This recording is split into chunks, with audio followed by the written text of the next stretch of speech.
इमरान खान की जेर सदारत ज़मान पाक में मुशावरती इजलास, पंजाब और केपी असम्बलियाँ तहलील करने की तौसीक कर दी गई। इसके बाद सिंध और बलूचिस्तान से हमारे अरकान असम्बली इस्तीफे देंगे। फवाद चौधरी कहते हैं कि इस्तीफों से 567 नशिस्तें खाली हो जाएंगी। आइन के मुताबिक 90 रोज में पंजाब और केपी में इंतखाबात कराना होंगे।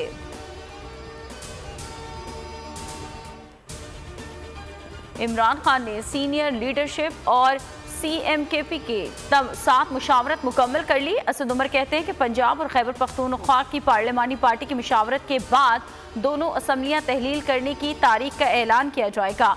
वज़ीर आला पंजाब परवेज इलाही से भी मुशावरत होगी। कप्तान की पुकार पर लब्बैक, सिंध से इस्तीफे आने लगे। PTI अरकान ने इस्तीफे जमा करा दिए। पार्लिमानी रहनुमा खुर्रमशेर जमान को तमाम 26 इस्तीफे मौसूल, कहा कि कायद जब हुक्म देंगे इस्तीफे सिंध असम्बली में जमा करा देंगे। ये नशिस्त इमरान खान की अमानत है, वोट इमरान खान का था और रहेगा। लोधरा से PTI के रुकन आमिर इकबाल शाह मुस्ताफी, कहा कि कप्तान के लिए जान भी हाजिर है। MPA की नशिस्त क्या चीज़ है। इमरान खान की असम्बलियाँ तहलील करने के बयान पर नून लीग परेशान। नून लीग पार्लिमानी कमेटी इजलास की अंदरूनी कहानी सामने आ गई।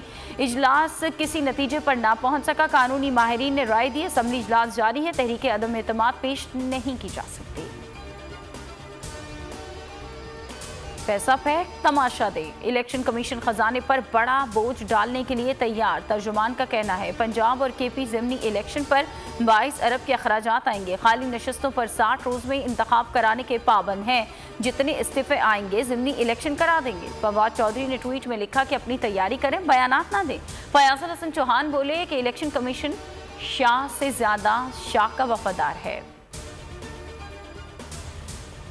आइन के आर्टिकल 14 का इतलाक सिर्फ ताकतवर अफराद के लिए होता है। क्या दीगर अफराद के बुनियादी इंसानी शर्फ को कोई तहफ़्फ़ुज़ हासिल नहीं है। कप्तान का ट्वीट लिखा, कई हफ्तों से आज़म स्वाति सुप्रीम कोर्ट से इंसाफ की अपील कर रहे हैं लेकिन कोई फ़ायदा नहीं हुआ। आज़म स्वाति को बरहना और तशद्दुद किया गया। 15 FIR दर्ज कर दी जाती हैं। दौरान हिरासत कातिल का खदशा है। पहले भी बदतरीन तशद्दुद किया गया। आज़म स्वाति अर्जी लेकर इस्लामाबाद हाई कोर्ट पहुंच गए। कहा कि FIA ने पीका कवानीन के तहत मुकदमा दर्ज किया। मुकदमात की तफसीलात तलब करने, दूसरी जगह मुंतकली से रोकने की इस्तदा।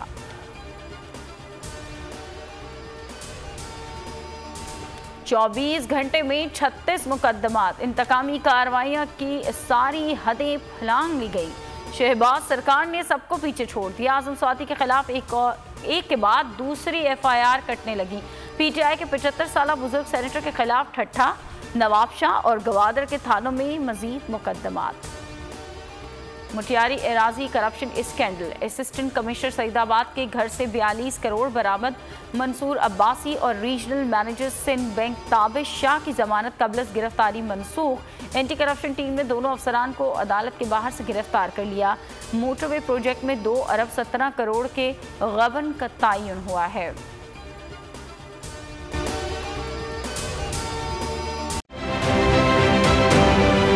आप ये समझें, ये जो हक है ना, हक पे खड़े रहना और हक को बोलना, ये दूर से लगता है तन्हा हो गए लोग। आप खान साहब को देखें, तन्हा दिखाई देने, सारी जमातें मिलकर उनके खिलाफ हैं। लेकिन आज भी पाकिस्तान की आवाम उस हक की आवाज़ के पीछे जो है 80% से ज़्यादा आवाम उनके साथ है। सेम एग्जैक्टली इसी तरीके से बोल की कहानी है भाई। बिल्कुल अलग आपको तन्हा दिखाई देगा, हर जगह आपको खड़ा हुआ नजर आएगा, हटेगा नहीं किसी चीज़ से। और उसके साथ भी 80% आवाम अगर आज आप देखें तो उसे बोल दिख रही है।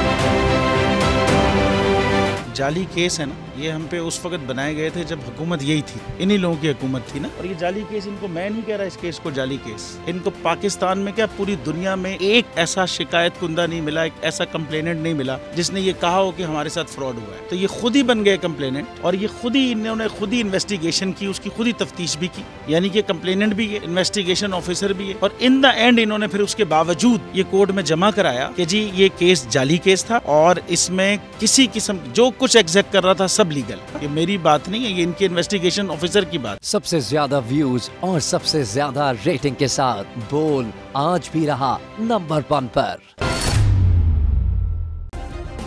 सब्सक्राइब करें और बेल दबाएं ताकि कोई खबर रह न जाए।